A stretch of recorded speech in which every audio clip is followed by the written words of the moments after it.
to talk to you guys a little bit about learning, because there's a few things that really is a key essential thing to learning, and that is continuous learning. I think I have mentioned this in other clips as well, where education never stops, learning never stops. You have to always stay curious, and the more curious you are about things that you don't know, the more you want to embrace yourself in the learning process.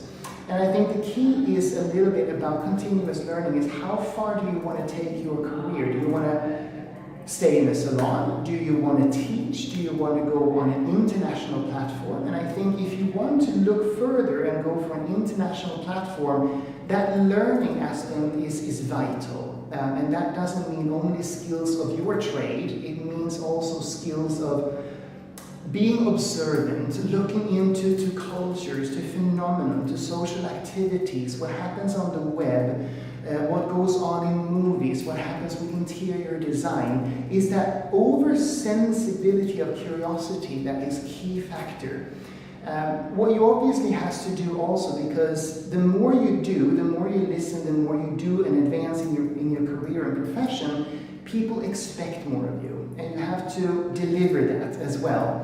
And I think it's a key thing, because the more you practice, every time I go out on a road, do a class or a competition training for a national team or anything, I can't just go and hope for the best. I have to really practice. I have to learn what they are like, what triggers them. I have to practice. I can spend weeks practicing, fine-tuning things, so when I do get to the point of giving that away, what I've done and what I created for them, what they purchase from me, then I also deliver a high-quality sensation. So that's the third thing that is really key. Maintaining that quality, that high standard in anything that you actually do, I think is very, very important. Consistency in the whole thing, and professionalism is two other things. Professionalism means, in my opinion, traveling around the world, visiting somewhere between 25 to 35 countries a year, is to be on time, respect the culture that you're in, respect the society that you're in.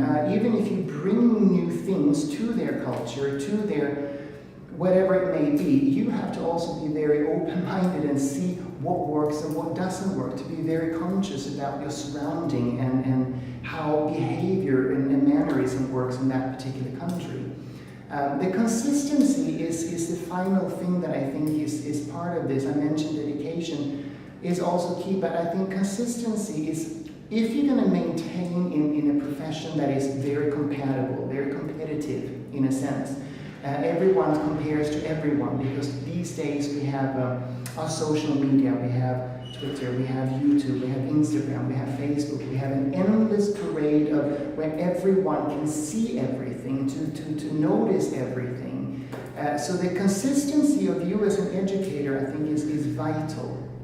In giving away whatever you do. So the consistency is not that you cannot go to a country or go to a place and feel relaxed and feel comfortable. It's like, yeah, I've been here before, and then expect everything to work, because it's not. You have to still have the same amount of professionalism. You still have to have the same amount of quality in what you deliver to them.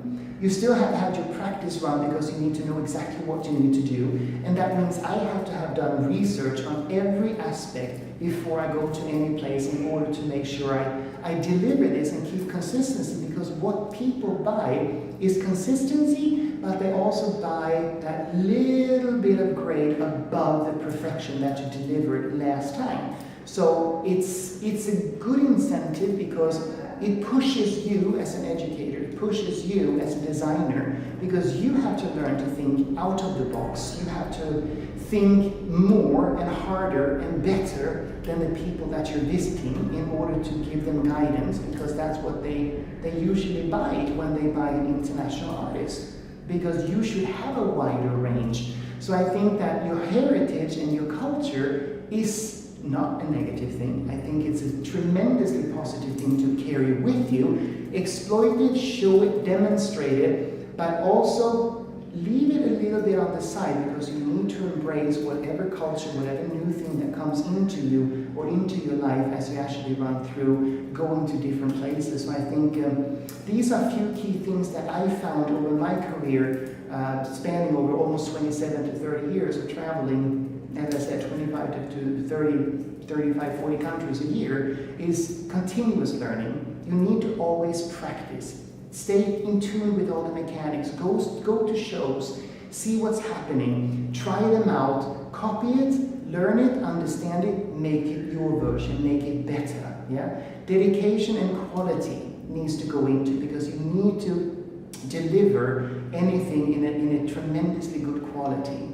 You need to have a professionalism, mannerism in order to function in this society, and you need to deliver consistently all the way through. So I think these are key main things that have helped me a lot in my career, and I hope that will guide you a little bit as well. So good luck.